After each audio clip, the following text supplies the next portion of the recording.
Hey guys, welcome back to the channel. It's Freely, and in today's video I'm going to be talking about the differences between this Canon lens adapter and this Viltrox Speedbooster. I know it might be a little confusing at times, but I just want to explain it to you guys in a little bit more simple terms for when you're just starting out. But before we get started, if you're new to the channel, I'm Freely, and I believe that filmmaking should not be difficult for people and that everyone can get into it. So my goal is to help people out when they're just starting out with filmmaking, with videos just like this. So if that applies to you, make sure to subscribe. But without further ado, let's get into the video.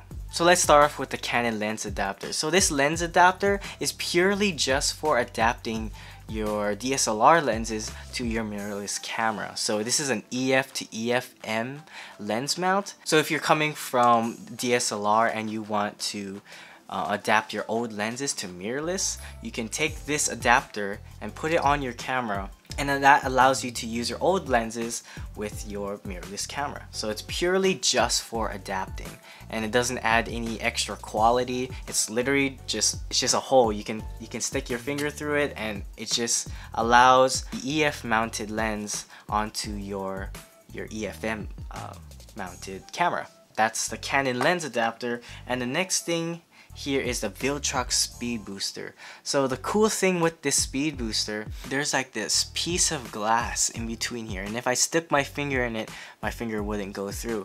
And it does the same exact thing. It's an EF to EF-M mount, but this allows your camera and kind of converts it into a full frame camera. So if you don't know the difference between a full frame and a crop sensor, let's take this piece of paper for example.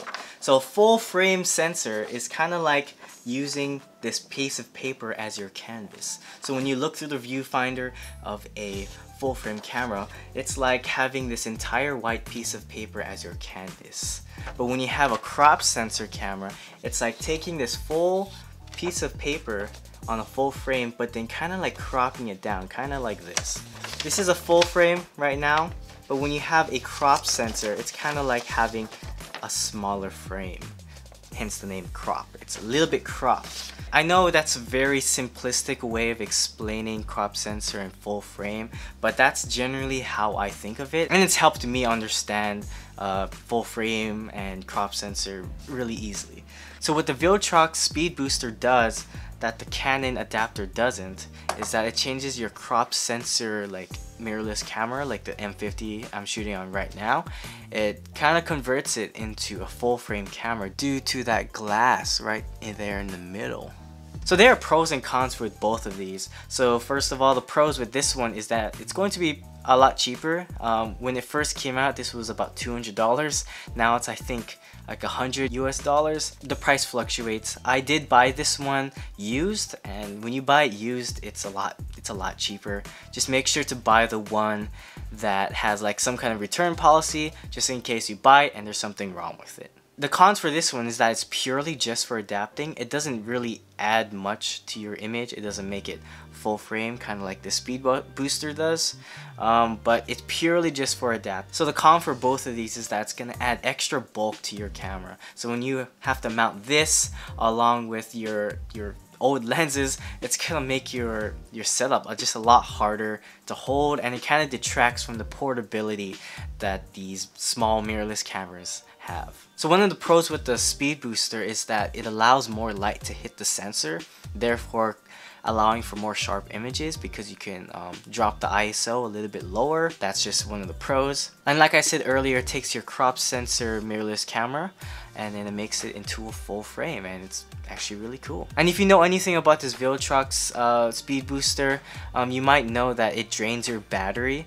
while you're using it basically. Supposedly they released a firmware update where it doesn't do that, or it doesn't do it as much. I did download that update, but I just didn't really notice any difference in battery life because the M50's battery life is pretty bad. But if you don't want to worry about the Canon M50's battery life, you can just buy this battery grip.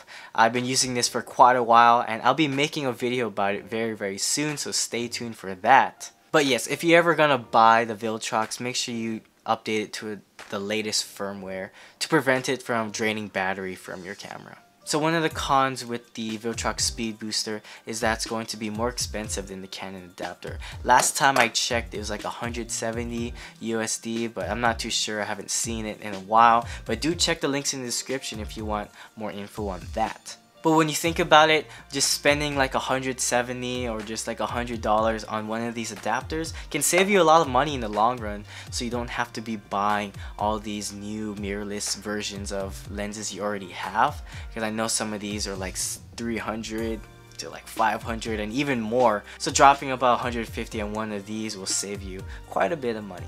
So yeah guys, that's my quick rundown on the differences between this Canon lens adapter and the Speedbooster. I also did a comparison between the Canon lens adapter and the budget Movo lens adapter. If you want to see the results I got for that, check the card or in the description for that video. And once again, links to these products will be in the description below, so check it out if you want more info or if you're thinking of buying.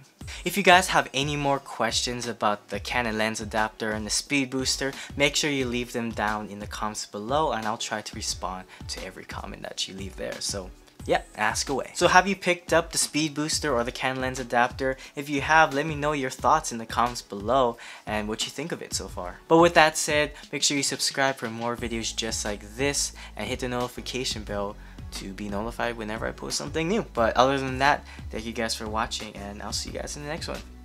Bye.